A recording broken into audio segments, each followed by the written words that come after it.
नमस्कार दोस्तों, मैं हूं अभिषेक और एक बार फिर से मैं आपका अपने इस नए वीडियो में स्वागत करता हूं।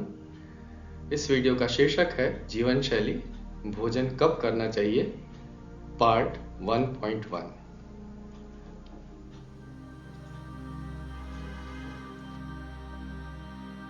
करना चाहिए का पहला नियम है, जब हमें कड़ी भूख लगी हो तभी हमें केवल भोजन करना चाहिए। भूख क्या है? भूख भोजन की आवश्यकता की शारीरिक अनुभूति है जो आमतौर पर पेट में गड़गड़ाहट और खाने की इच्छा के साथ होती है। यह शरीर को पोषक तत्वों और ऊर्जा की आवश्यकता का संकेत देने का एक तरीका है। जब मुंह में पानी आने लगे, सलाइवा सिक्रीशन होने लगे, आपको भूख का जब एहसास होता है तो इसका मतलब आपका शरीर भोजन को पचाकर उसको ऊर्जा में परिवर्तित करने के लिए तैयार है। तो इसीलिए जब कड़ी भूख लगी हो तभी आप भोजन करें।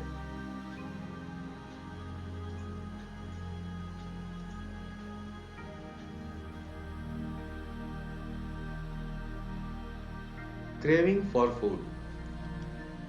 अब हमने ये जान लिया कि जब कड़ी भूख लगी हो तभी हमें भोजन करना चाहिए, लेकिन जब भूख नहीं लगी होती है तब भी हमें क्रेविंग होती है। भोजन की, स्वादिष्ट भोजन की हमें लालसा होती है। आप शरीर की पोषण या ऊर्जा की वास्तविक आवश्यकता के बिना और केवल अपनी स्वाद कलिकाओं को संतुष्ट करने के लिए कुछ विशिष्ट प्रकार के भोजन के पिछले अनुभवों के आनंद को दोहराना चाहते हैं, तो यही क्रेविंग होती है। मतलब आपका शरीर भोजन को पचाने के लिए, उसको ऊर्जा में परिवर्तित करने के लिए तैयार नहीं है, लेकिन आपके जो पिछले अनुभव हैं, आपने कुछ स्वादिष्ट व्यंजन चखे थे या उनकी खुशबू से आपके मन में उसके प्रति लालसा आ जाती है और आप उस भोजन को बिना भूख के भी करना चाहते हैं या पीना चाहते हैं। तो ये क्रेविंग फॉर फूड कहते हैं इसे।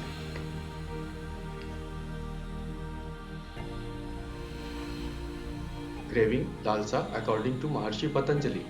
महर्षि पतंजलि क्रेविंग या लालसा या राग को क्या कहते हैं? सुखानुशायी रागा, सुख या आनंद को भोगने अर्थात एक बार प्राप्त करने के बाद उसी सुख या आनंद को बार बार प्राप्त करने की इच्छा होना ही राग नामक क्लेश होता है।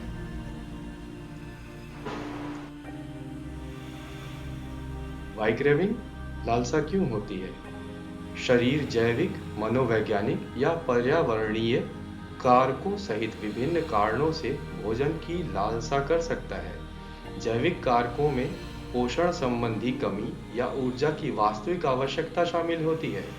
मनोवैज्ञानिक कारक भावनाओं, तनाव या आदतों, हैबिट्स से संबंधित हो सकते हैं। पर्यावरणीय संकेत जैसे भोजन की दृष्टि या गंध भी लालसा को ट्रिगर कर सकते हैं।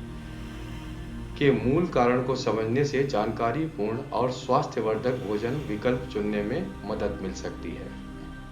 आपको यह समझना पड़ेगा कि आपके शरीर की वास्तविक भोजन की आवश्यकता क्या है और क्या आपके शरीर को पोषण तत्वों की आवश्यकता फिलहाल नहीं है, लेकिन जो आपके सेंसेस हैं, यानी कि जो आप दृश्य देख रहे हैं या भोजन की जो सुगंध आ रही है या आपके स्मृति में है, मेमोरी में है, आपने पहले कोई गुलाब जामुन खाया था या समोसा खाया था, अचानक से उसकी क्रेविंग होने लगी, तो इसलिए आप सिर्फ खाना चाहते हैं। आप चाय पीना चाहते हैं क्योंकि चाय की क्रेविंग हो रही है। आप कॉफ़ी पीना चाहते हैं क्योंकि कॉफ़ी की क्रेविंग हो रही है। तो इस तरह से अगर आप क्रेविंग्स को सेटिस्फाई करने के लिए सिर्फ भोजन करेंगे तो आपके शरीर में वो ऊर्जा के स्थान पर टॉक्सिन्स क्रिएट करेगा, अमा बनाएगा, जो कि बीमारियों का कारण बनेगा आगे जाके।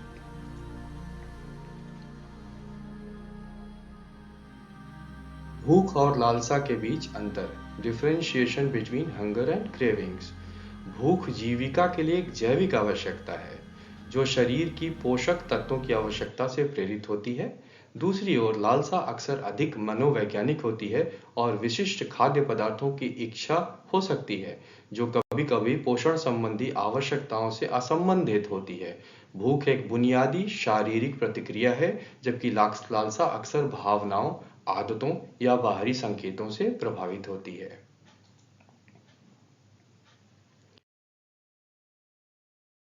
ये कुछ उदाहरण हैं जिनके लिए हमें क्रेविंग्स होती हैं या हो सकती हैं।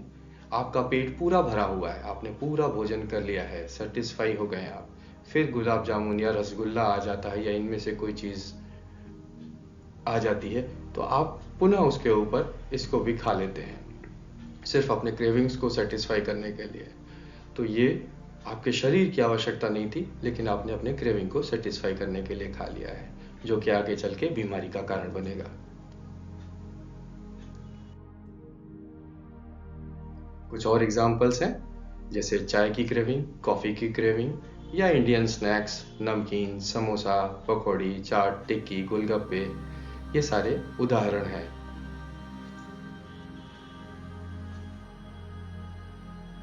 तो दोस्तों, जब हमें भूख नहीं लगी होती है, हम तब भी अगर खा लेते हैं सिर्फ अपनी क्रेविंग्स को सेटिस्फाई करने के लिए, तो क्या होता है?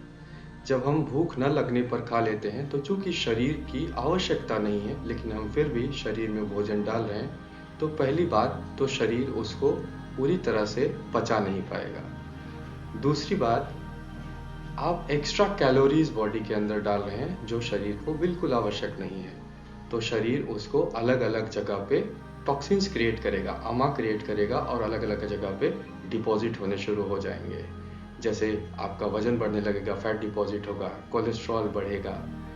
इसी तरह से 103 प्रकार के अमा होते हैं शरीर में सब ऑप्टिमल डाइजेशन की वजह से, जिसके ऊपर मैं एक और वीडियो आगे आने वाले समय में बनाऊंगा डिटेल में।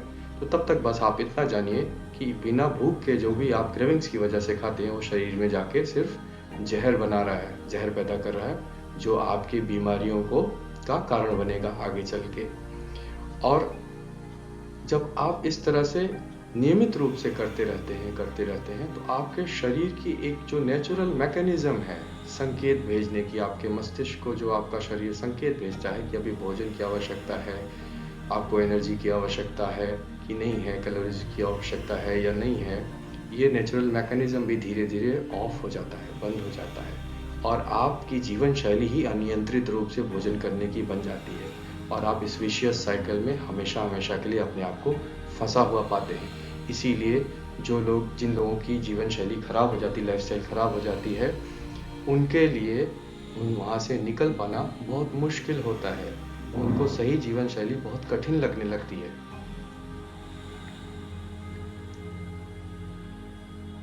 का निष्कर्ष ये है कि भोजन तभी करें जब आपको कड़ी भूख लगी हो, और हमारे अगले वीडियो भोजन भाग 1.2 के लिए प्रतीक्षा करें। जल्दी आपको इसका अगला भाग मिल जाएगा। तब तक के लिए अपना ध्यान रखें। धन्यवाद।